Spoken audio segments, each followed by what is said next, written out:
She dialed the number with fingers slick with her own blood. She needed the police. She got the devil instead. Calliope June's trembling thumb hovered over the glowing screen of her cell phone, her cheek pressed against the cold porcelain of the bathtub, the only sanctuary left in a house that had become a hunting ground. Outside the bathroom door, the heavy, rhythmic thud of a shoulder slamming against wood echoed like a war drum. Calliope, open the door. Richard, the man who wore Italian suits on campaign billboards and charmed voters with his smile, the man who had just thrown her into the granite countertop because she'd smiled too politely at a waiter. I didn't mean to, she thought, the logic of the abused fracturing her mind. I just wanted to be good.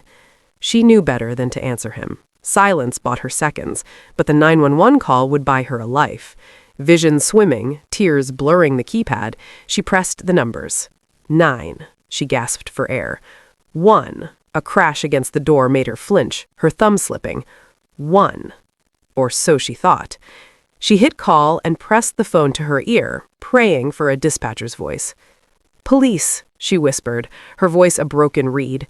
Please, 4500 Lakeview Drive. He's going to kill me. Silence on the line.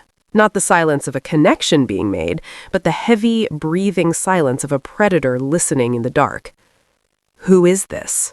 The voice was a low rumble, dark and textured like gravel under tires. It wasn't a dispatcher. It wasn't the police. Calliope's heart hammered against her bruised ribs. Wrong number. She had called a stranger while Richard was seconds away from splintering the only barrier between her and the grave. No, no, no, she sobbed, panic rising to a fever pitch. Wrong number. I'm sorry. Please hang up. I need to call. The wood of the bathroom door cracked. A fist punched through the panel, groping for the lock. Girl, the voice on the phone returned. It wasn't kind. It didn't offer comfort. It commanded. Who is outside that door? My fiancé, she choked out, scrambling backward into the corner between the shower and the toilet, trying to make herself small, trying to disappear into the grout. He's breaking in. Please, I have to call the police. Don't, the man on the line said. His tone dropped, becoming terrifyingly calm. The police will take 10 minutes. You don't have 10 minutes. On the other side of the city, in a high-rise office of glass and steel, Malachi Stone stood up from his leather chair. He looked down at the phone in his hand, his deep-set eyes narrowing, the cleft in his chin tightening as his jaw set. He didn't ask for permission. He covered the mouthpiece and looked at his head of security.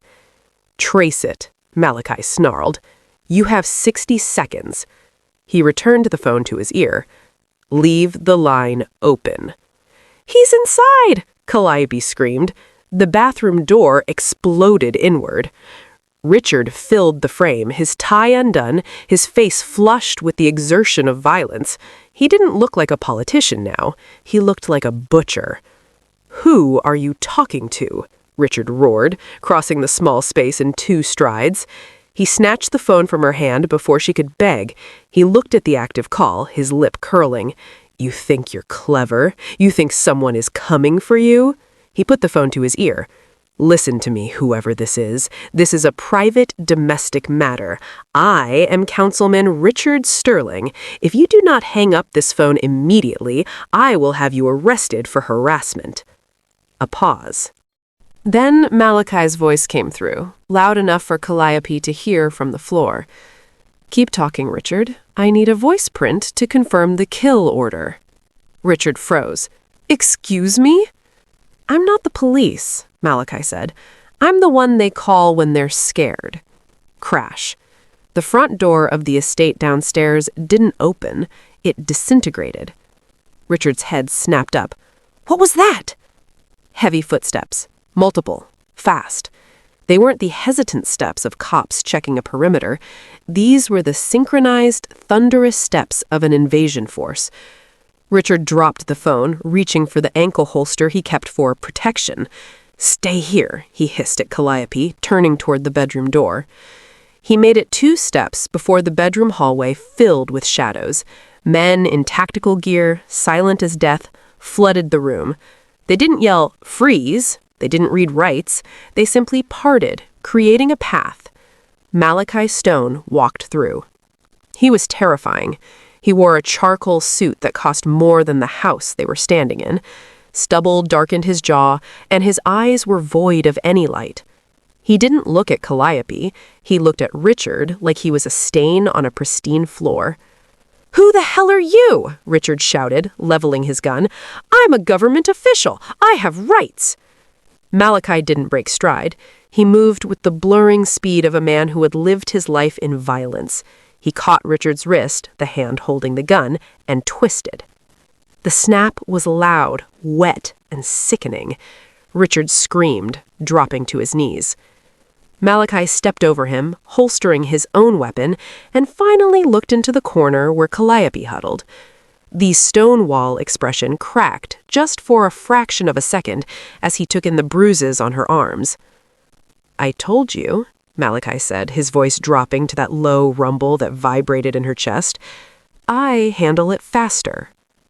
Richard's scream was cut short as the heel of a tactical boot drove into his chest, pinning him to the floorboards.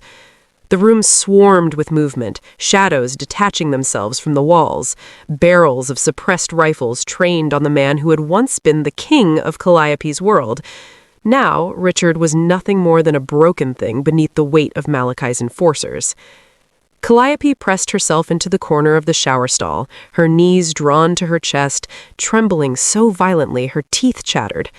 The water from the shower head dripped rhythmically on the tile, counting time in the sudden, suffocating silence that followed the violence. Malachi turned his back on the groaning man on the floor. He holstered his weapon with a sharp click and crouched before her. Up close, he was terrifying, a monolith of dark wool and cold intent. His eyes, devoid of any light, swept over her with clinical precision. He catalogued the red welt blooming on her cheekbone, the unnatural angle of her wrist, and the blood soaking through the sleeve of her cardigan. The horizontal creases in his forehead deepened. It was a subtle shift, the only crack in the stone wall, but the air around him seemed to drop 10 degrees. It wasn't pity she saw in his face.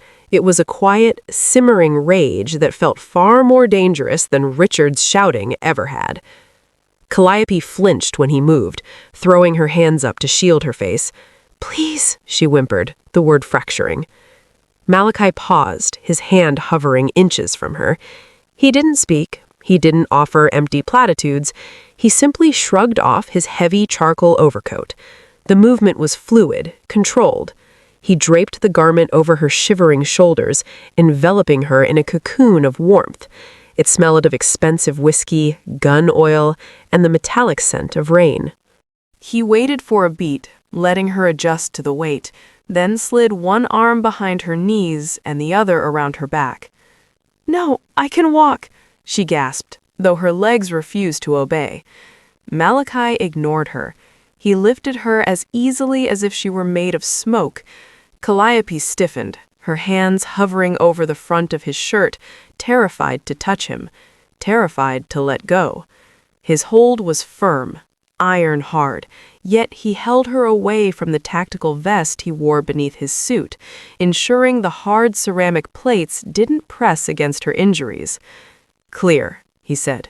A single word, a command. The men in the hallway parted instantly, creating a wide berth. Malachi carried her out of the bathroom, stepping over the splintered remains of the door without looking down. He walked through the wrecked house she had been a prisoner in, moving with a steady, rhythmic stride.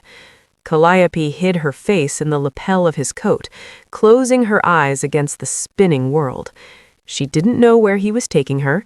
She didn't know who he was. But as they crossed the threshold into the cool night air, she realized with a jolt that for the first time in 3 years, the monster was behind her, and the man carrying her was walking toward the dark. Consciousness returned in slow, heavy waves, dragging Calliope up from the dark. She expected the cold bite of bathroom tile against her cheek, or the metallic taste of blood. Instead, she felt silk. Cool, impossible silk against skin that felt too tight for her body. She gasped, sitting up too fast. Pain flared in her side, a sharp reminder of the night before, and the room spun. It was a cavernous space, draped in shadows and shades of slate gray. Heavy velvet curtains blocked out the world, and the furniture was massive wood, massive and imposing. This wasn't a hospital, it wasn't a police station, it was a fortress. Her heart hammered a frantic rhythm against her ribs. She scrambled backward, clutching the duvet to her chest. Her eyes darted around the room until they landed on the corner. He was there. Malachi sat in a high-backed leather wing chair, his silhouette merging with the darkness. He hadn't moved when she woke. He was perfectly still, legs crossed, a tumbler of amber liquid resting untouched on the small table beside him. The faint light from a gap in the curtains sliced across his face, highlighting the harsh architecture of his jaw and the deep-set eyes that watched her with unnerving intensity. He looked like a statue carved from judgment and violence. Calliope flinched, pressing her spine against the headboard until there was nowhere left to go. The terror that had been a dull roar in her ears spiked to a scream. She had traded a political monster for a silent one. She was a possession, moved from one shelf to another. "Where are you?" she whispered, her voice cracking. "What do you want?" Malachi saw the flinch. He saw the way her eyes tracked the distance to the heavy oak door, calculating a run she was too weak to make. His horizontal lines on his forehead smoothed out, leaving his expression unreadable, a stone wall that offered no foothold. He didn't stand up. He seemed to understand that his height alone would be a threat.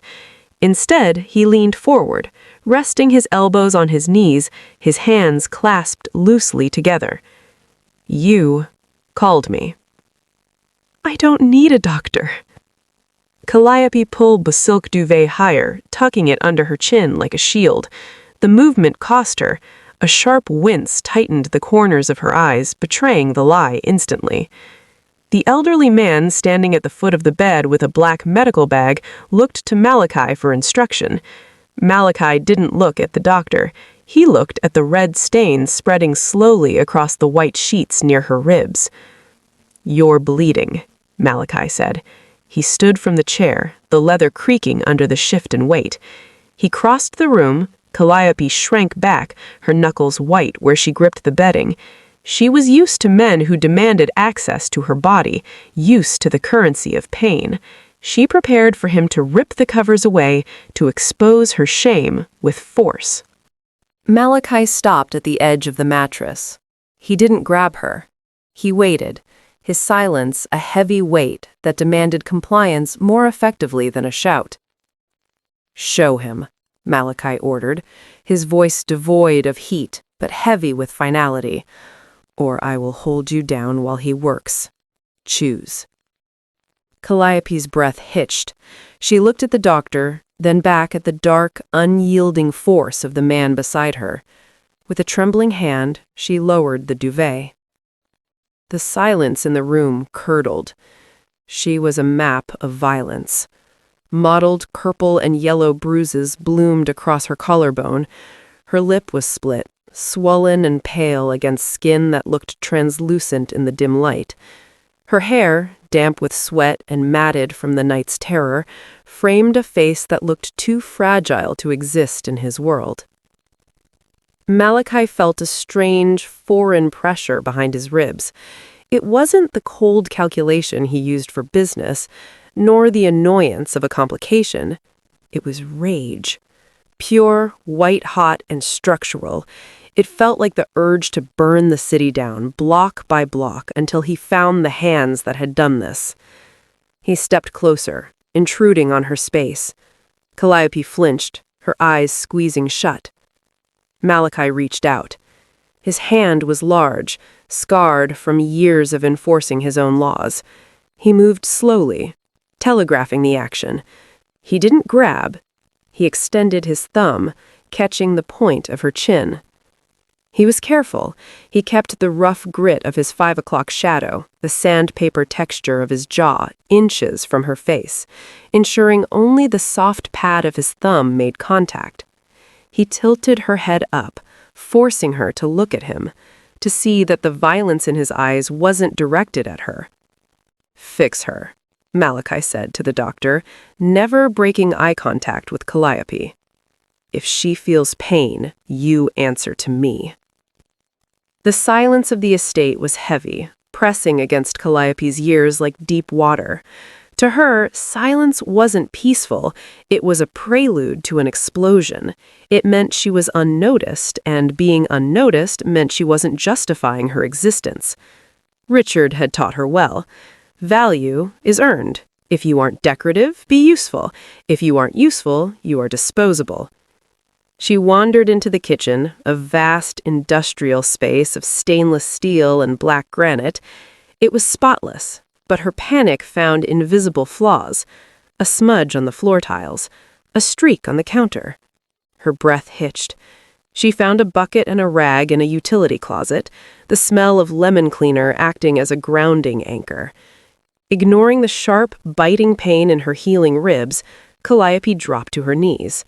She dipped the rag into the water, her cast covered in a plastic bag she'd scavenged, and began to scrub. The rhythm was soothing. Scrub, rinse, survive. Scrub, rinse, survive. She didn't hear him enter. She only realized he was there when a long shadow stretched across the sudsy marble, swallowing her own. Calliope froze, her heart seizing.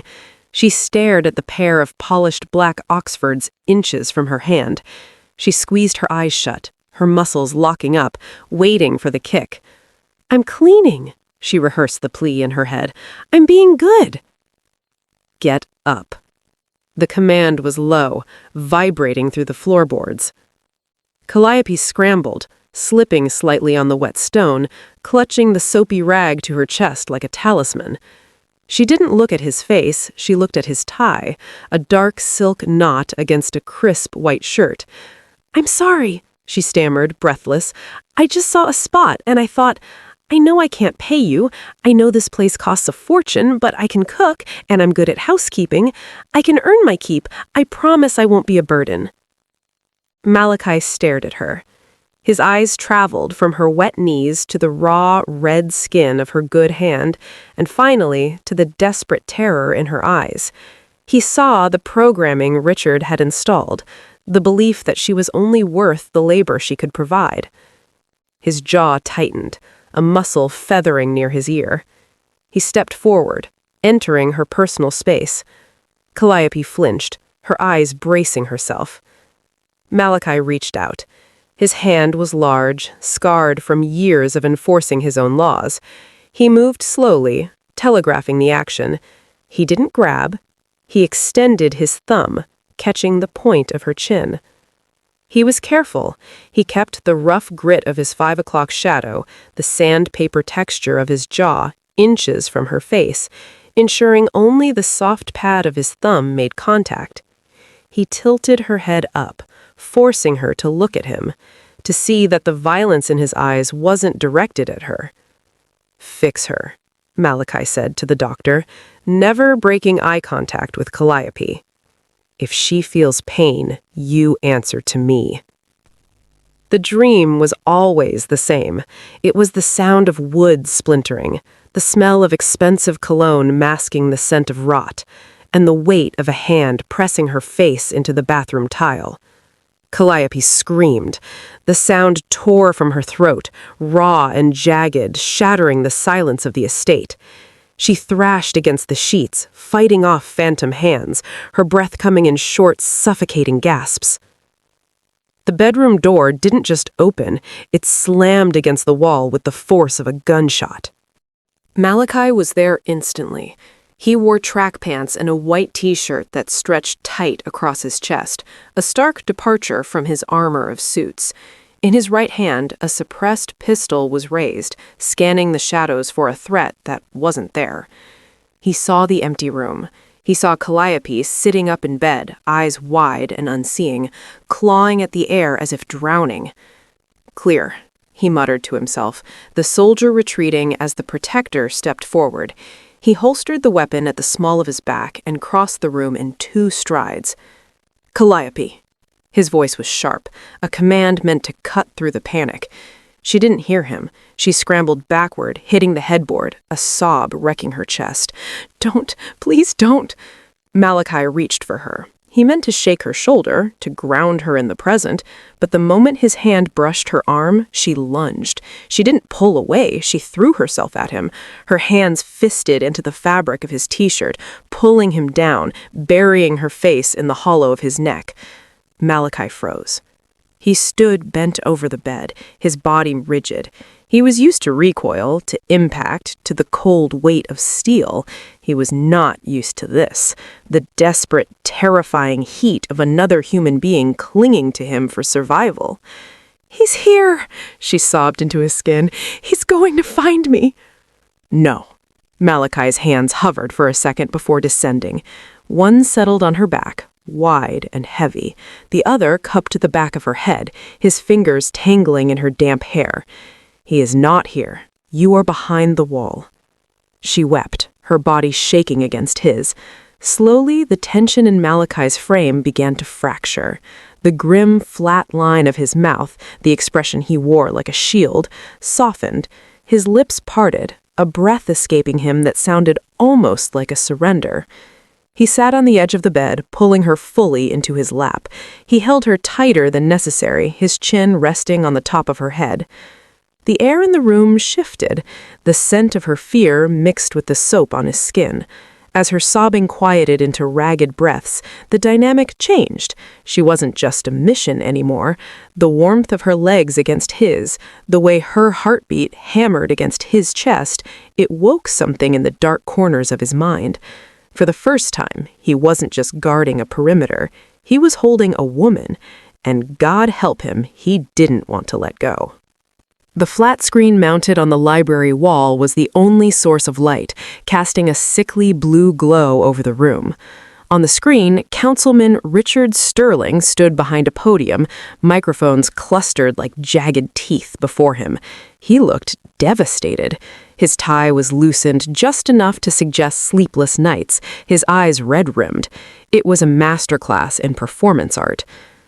"We believe she was taken against her will." Richard's voice wavered perfectly. "Calliope has struggled with her mental health for years. She's fragile. She's off her medication. If you see her, please do not approach her. She's confused and likely terrified." Calliope stood frozen in the center of the room, her blood running cold. It was the ultimate cage. He wasn't just hunting her, he was erasing her credibility. He was turning her rescue into a kidnapping and her trauma into insanity. "He's winning," she whispered. The walls of Malachi's fortress suddenly felt like glass. "He's turning the whole city into his eyes."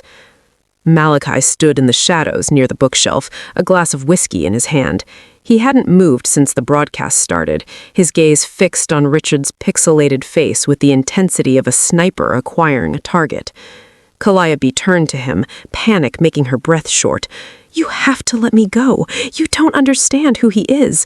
He has the police, the media. He'll paint you as the villain. He'll bring the FBI down on this house." She took a step toward the door, her hands shaking. "I can't be the reason you lose everything. I'm a liability. If I leave now—" "You think leaving saves me?" Malachi's voice was dangerously quiet. "It saves you from a war you didn't ask for," she cried, tears spilling over. "He will destroy you to get to me." On the screen, Richard wiped a tear. "I just want my fiancé home. I just want to help her." The glass in Malachi's hand didn't break. He set it down on the table with a deliberate click.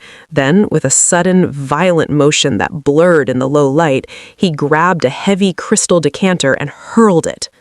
It struck the center of the screen with an explosion of sparks and shattered glass. Richard's face fractured into 1,000 dead shards, the audio cutting out instantly. The room plunged into darkness, save for the dying fizzle of electronics. Silence rushed back in, heavy and suffocating. Malachi walked through the debris, crunching glass under his boots, until he stood directly in front of her.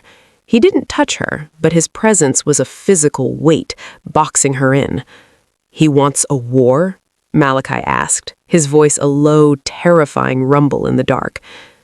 He stepped closer, forcing her to look up at him. "Let him come." The iron gates of the stone estate, usually a silent border between the living and the dead, were bathed in a manic wash of red and blue strobes. A phalanx of police cruisers idled beyond the perimeter, their sirens chirping short, aggressive bursts. Richard stood at the head of the formation. He held a piece of paper aloft like a holy relic, a warrant signed by a judge he owned, granting him access to search for a kidnapped person at risk. "Open the gate, Stone." Richard's voice was amplified by a bullhorn, distorted and cracking with impatient entitlement. "We have probable cause. Failure to comply is a federal offense." Malachi stood on the other side of the bars. He was flanked by 6 of his men, but he stood a full step ahead of them. He wore no tactical gear, no armor, just his suit and the terrifying stillness of a man who controlled the violence around him. "Your paper has no power here, Councilman," Malachi called out, his voice unaided but cutting through the siren noise effortlessly. "Turn around, or my men will consider this an invasion." High above, in the shadowed sanctuary of the master bedroom, Calliope crept toward the window. The sound of Richard's voice triggered a visceral, trembling need to know where the monster was. She knew she should hide. She knew the rules. But she had to see him to believe she was safe from him. She pulled the heavy velvet curtain back, just an inch. It was enough. Down below, amidst the chaos of the strobe lights, Richard's head snapped up. He had the instincts of a bloodhound. He saw the sliver of movement on the 3rd floor, the pale flash of a face he claimed to own against the dark glass. The mask of the worried politician vanished, his face twisted into a snarl of possession. "There!" Richard screamed, dropping the bullhorn and pointing a shaking finger at the upper window. "She's there! I see her!" The legal shield evaporated. Richard didn't wait for the officers to breach protocol. He grabbed an assault rifle from the hands of the nearest corrupt officer, the veneer of lawfulness dissolving into the rage of the abuser. "Take the gate," Richard roared, raising the weapon. "Breach! Kill anyone who stands in the way." The warrant fluttered to the wet asphalt, forgotten. A reinforced police SUV revved its engine and slammed into the iron gates with a sickening crunch of metal on metal. The hinges groaned, sparks showering the driveway. Malachi didn't flinch. He didn't run. He simply raised his hand, signaling the snipers positioned on the roof. "Kill the lights," he ordered. A single shot rang out, shattering the street lamp above Richard's head. The estate plunged into darkness, and the war began. The grand foyer was no longer a room, it was a kill box. The smell of cordite hung heavy in the air, stinging the eyes, mixing with the dust of pulverized drywall. Gunfire flashed in stroboscopic bursts, illuminating the chaos of men fighting in the ruin of the estate. Malachi moved through the violence like a wraith. He didn't shout commands, he didn't need to. He stepped over the body of a corrupt officer, his eyes locked on the figure stumbling toward the grand staircase. Richard.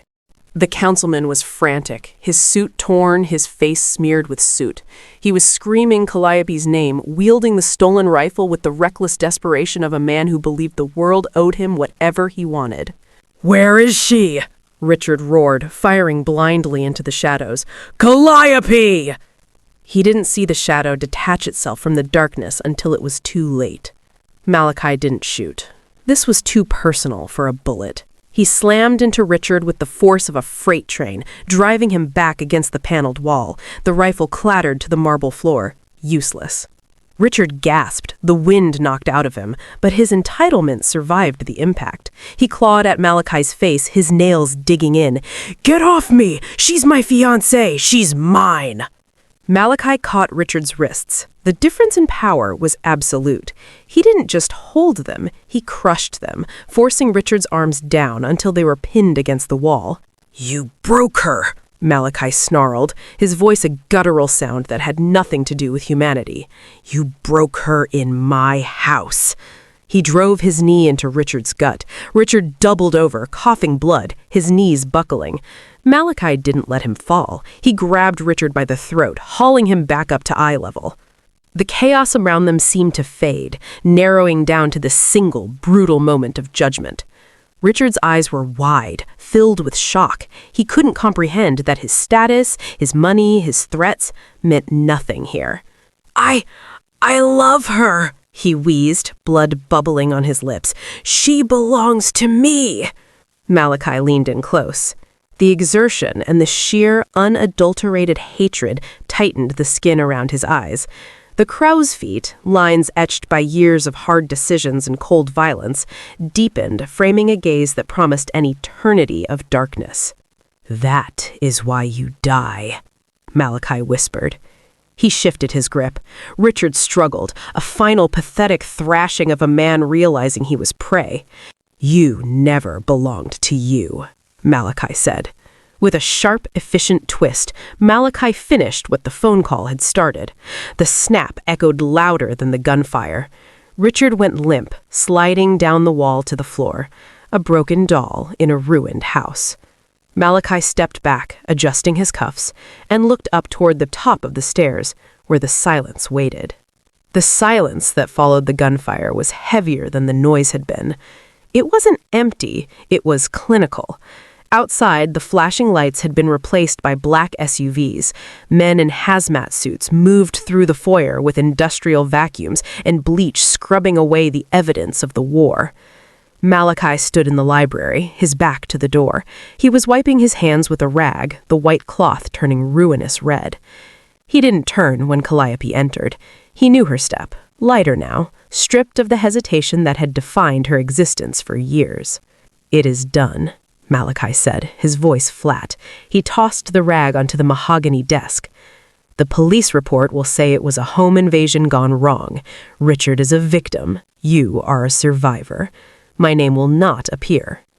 Calliope took a step forward. She was still wearing his shirt, the hem brushing her knees. "Malachi?" "There is a plane waiting at the private airfield," he interrupted, cutting through her name like it burned him. Finally, he turned. His face was a mask of granite, the stone wall rebuilt higher than before. "You can go anywhere. Paris, Tokyo. I have opened an account in your name. You will never have to ask a man for permission to eat or breathe again." He was pushing her away. Calliope saw it clearly. He was offering her the world so she wouldn't look too closely at the blood on his hands. He thought he was the monster she needed saving from. "You're sending me away?" she asked quietly. "I am setting you free," Malachi corrected, his jaw tight. He looked at her, really looked at her, and the pain in his eyes was a physical thing. "You deserve light." He turned away again, unable to bear the sight of her fear, dismissing her. Calliope didn't leave. She crossed the room, her bare feet silent on the Persian rug. She didn't stop until she was standing between him and the exit, forcing him to halt. "I don't want light," she said, her voice steady. "I want safe." Malachi stiffened as she reached out. He expected her to push him, to slap him, to run. Instead, her hand rose slowly. Her fingers were trembling, not from fear, but from the magnitude of the choice she was making. She touched his face. Her thumb grazed the rough stubble of his jaw, tracing the path to the cleft in his chin, the hard feature that had terrified her in the beginning. "You didn't cage me, Malachi," she whispered, stepping into his space, pressing her body against the ruin of his suit. "You opened the door." Malachi's breath hitched. His resolve crumbled, the wall turning to dust. He didn't pull away. He leaned into her touch, his eyes fluttering shut as he surrendered. "Calliope," he groaned, a prayer and a warning. She silenced him by rising on her tiptoes and pressing her lips to his. It wasn't a tentative kiss. It tasted of survival, of copper, and of a promise kept. And when Malachi's arms wrapped around her, pulling her into the darkness, she knew she was finally home.